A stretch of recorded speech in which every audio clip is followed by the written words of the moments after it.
we're trying to find a word to describe or a way to describe Inter Milan. And we couldn't think of a word to do it, but I just said for me, when I look at this Inter Milan side, I'll describe them as, you know, that advert for the most interesting man in the world, that beer advert. I would say that's Inter Milan. They've got the most interesting team in the world. The most interesting team in the world. It's old man strength. It's old man strength. I bet Heineken's happy. It's old man strength. It's like you can go to the gym, you can work out, you can get as strong as you want. It's whatever strength you want to call it. You could be in your prime of your life. What are you saying? And your father will still beat you up. Yeah. That's what it is. Inter. So that's Inter is the older father. They're the most interesting team in world football. It's because they don't have any superstars, right? Like you look at Harry Kane. You look at, not in this case Musiala, but Olise, who's coming into this incredible form in his career. Lautaro? Yeah, Lautaro's sensational. But paired with Thuram, Lautaro, I think, is a difference maker on this team. He's shown to be the difference maker, but he's no Harry Kane. But do you know what's great about Lautaro and Thuram? They play as a partnership. Yeah. And it goes back to old school football of big man, little man. That goal that they scored was, for me, a sensational team goal. The flick by Thuram, knowing where Lautaro is to come in and to finish like that, that is a great team goal. Out wide, big man goes in, can't get it, clips it back to his cycling partner. This is football. This is beautiful. And this is why I say that Inter is one of the most interesting teams to watch in the world football, because they're great on the ball. They're comfortable on the ball when they need to be. And also, they're comfortable without the ball. They can hurt. They can go for large periods of game being battered without possession, defensively fighting for their life, and they get through it. They can play every single aspect of football. And the fact that you've got two strikers who are playing together, working for one another. Not the selfish thing that we see a lot now in the modern game of football, where every player is about themselves for their records, their goals, their stats, and that. They enjoy playing with each other, and that is just a well-worked goal. It's such a good point, because even when we've talked about Lautaro being quiet for portions of this season, the assists that he's been getting have still been well up there, especially with Serie A. Are you confident, Grella, that they'll be able to keep this result next week at San Siro? They're a team that's very organized, and they know when to do certain things. I think that's an important part of football that probably we don't speak about enough. There's so many moments in the game. There's not one game I've ever watched in my life where the 90 minutes was the same for 90 minutes. There's ebbs and flows, right? There's a moment where you defend. There's a moment where you attack. There's a moment where you risk. There's a moment where you're more conservative. And the best players and the best teams, they smell those moments. And Inter really good. Is that because they're the oldest team in the league? Well, they're very old. They're an older team. But when they won the treble, they were the older team. But they have experienced guys, and they just. What about this process? They know moments. How long has it been going on? How the recognition of when to play those moments? In Spanish, there's not a word that translates perfectly in English, but you say different registers of game. It's almost like hues, like a different color tone. They know when to apply each tone, each moment, how to recognize it, and that's their strength. This Inter side, they're greater than some other parts. You look at their midfield. Mkhitaryan is balding, gone from Arsenal. You would say from his glory days. All right, Barella's Barella, and Hakan Çalhanoğlu after so many years at Milan. No, because they're not. It's not. You look at the midfield and name by name, they're not sexy. But then they can sit back, they can withstand pressure. Then they got their wing backs that can suddenly get high. Look at Carlos Augusto, second string fullback. And he's involved in both goals. But Nico, that's what the best teams do. In football, you know you're not going to dominate for full 90 minutes. Like when it's the highest level, you're not. You're going to have periods of time when you suffer without the ball, where there's times where you're going to have to be braver on the ball to play through pressure and keep it. And there's times when you have to be clinical. And that's what I say about this Inter side.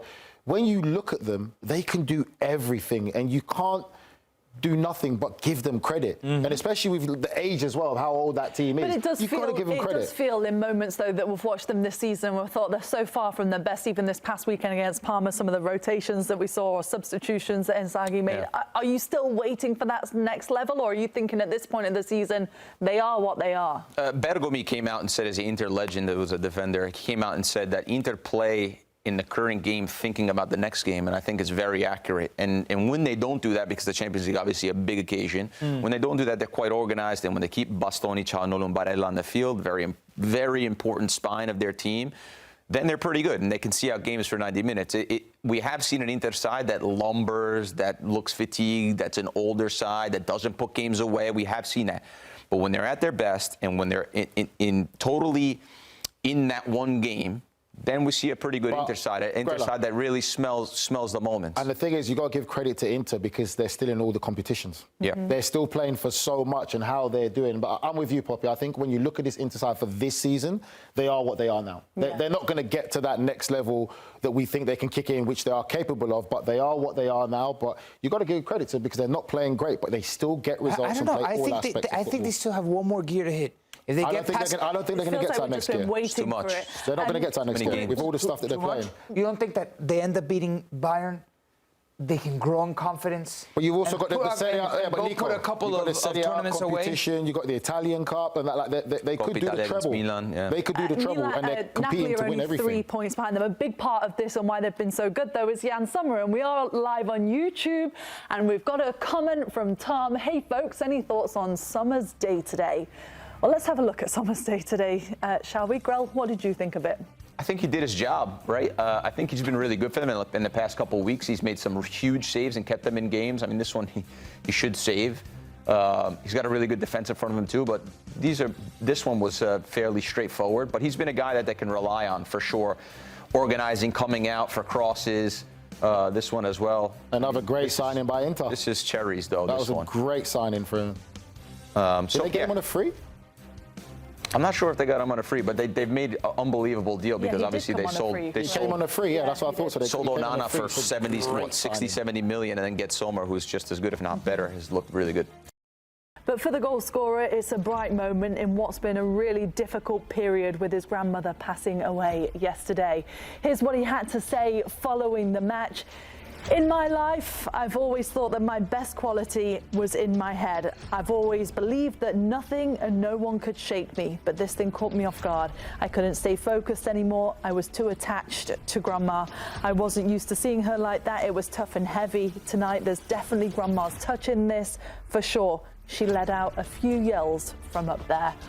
That's touching, isn't it, Grella? Obviously, Frattesi is not maybe the first person that you think springs to mind when you think of goals maybe on a Champions League night, but he is a super sub, and to hear this one has such meaning to him is really emotional. It's a nice thing. Italy actually leads most households in the entire world with living with your third generation, so living with your grandparents is something that's quite normal, right, for them. So you can understand the tie there. But we're all connected to our family members, so it was a nice touch. He does get the goal. He scores a goal every other game in Serie A, right? And in the Champions League, it's like every fourth game or every fifth game. That's pretty good from the midfield. And he's a box-to-box guy. He can tackle, he can run. If you watch his goals, a compilation of his goals, they all look just like that. It's late runs from the midfield, and it's like his butt's on fire. He is flying down the pitch. And so late in the game where you find two center-backs with that Bayern have that they're just that much off the pace. That's where he can make the difference. And I thought there was a unbelievable response for Inter to, again, smell the moment and say, hey, listen, it's 1-1, but the game's not over yet. We might be able to get something on the counter here. They were still alert to it. Bayern thought probably the game was starting to die out, and then Frattesi gets his goal. So happy for him. It's been a player that the Inter fans have wanted out of the club because he complained because he wanted out of the club because he was not playing enough. So he can't get into the team often enough. He probably deserves to be in a team.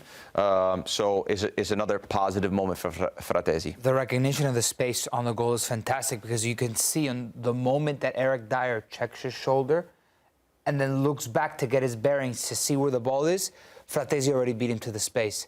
And Dyer's stuck trying to make a play with the guy completely on top of him. The way that he bombs forward and gets forward, it's a sensational goal. The recognition of the counterattack, the smell, right? The instinct. Look, checks his shoulder, boom. It's poor defending by Eric Dyer, though. But again, you talk about ball and man. Look, he's square on facing his own goal, which means he's completely in the wrong position because he needs to be side on ball and man. But, you know, take nothing away from Frattesi. Condolences to him and his family. I think it's moments like this that people need to realise that footballers are human beings as well.